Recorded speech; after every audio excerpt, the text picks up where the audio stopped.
Hello everyone, it's Wednesday once again. What you're looking at is our final image. So I want to show you a combination of cool tricks in Photoshop to achieve something like this.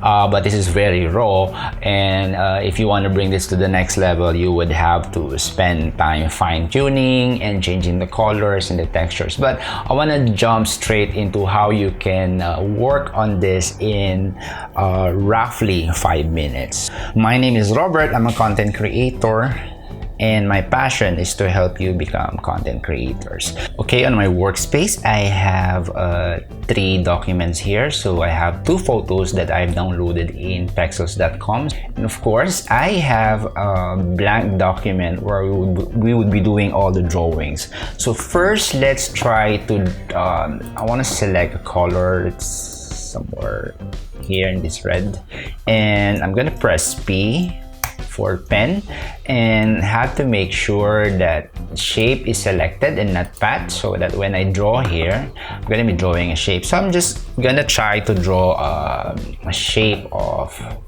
a leaf. Okay, not necessarily have to be perfect, but this is the trick that I want to show today.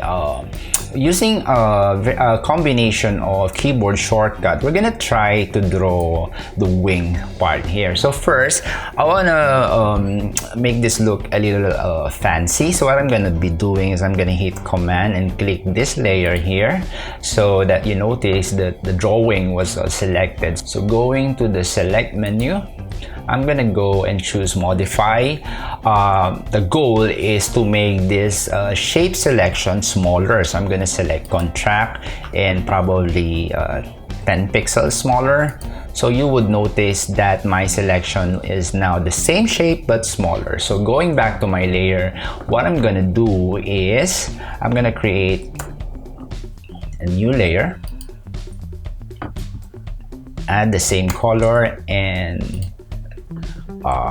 you would notice now I have 2 layers here. So one is a smaller version, one is the bigger version. Okay, so the smaller drawing should be on the top. So what I want to do here is add some fancy effects, which is let's say a drop shadow, simple drop shadow. I mean, I'm okay with that since we're saving time. I want to duplicate this layer by pressing Command J, make it a bit smaller,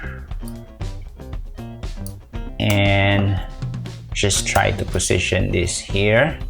Another copy, make it smaller again, but the smallest copy, let's say I want to change the color for this. I'm going to double click the layer here and select color overlay and choose a darker red color. Okay, and I want to apply an effect, which is filter, and add the blur for this. Okay, so now I have it.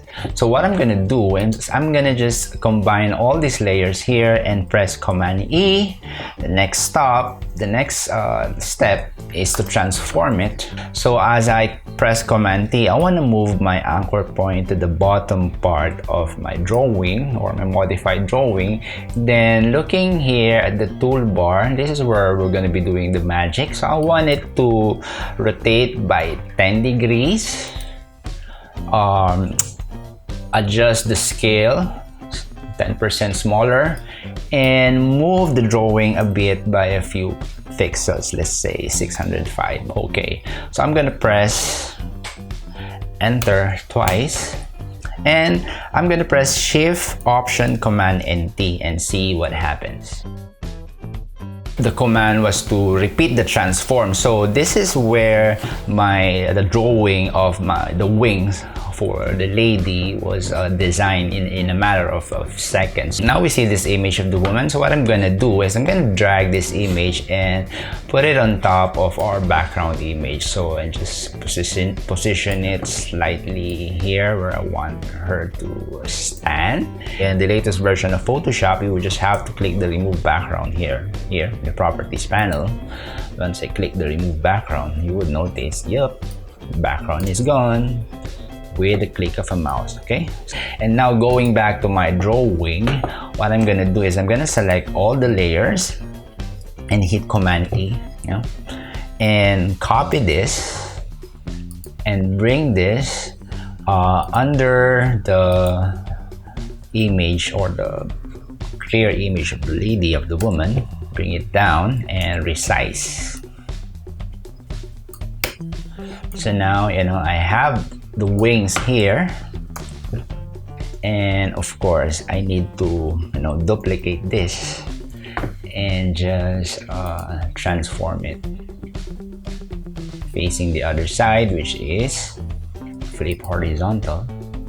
Now I'm just gonna drag this here, and I have the image of the lady with a vector drawing from a different Photoshop document. So that's what we have right now for today's episode. Of course, from here you would still have to do the fine-tuning, but I want to show the essentials on how you can simply come up with combining drawings and images to have a composite of a photo.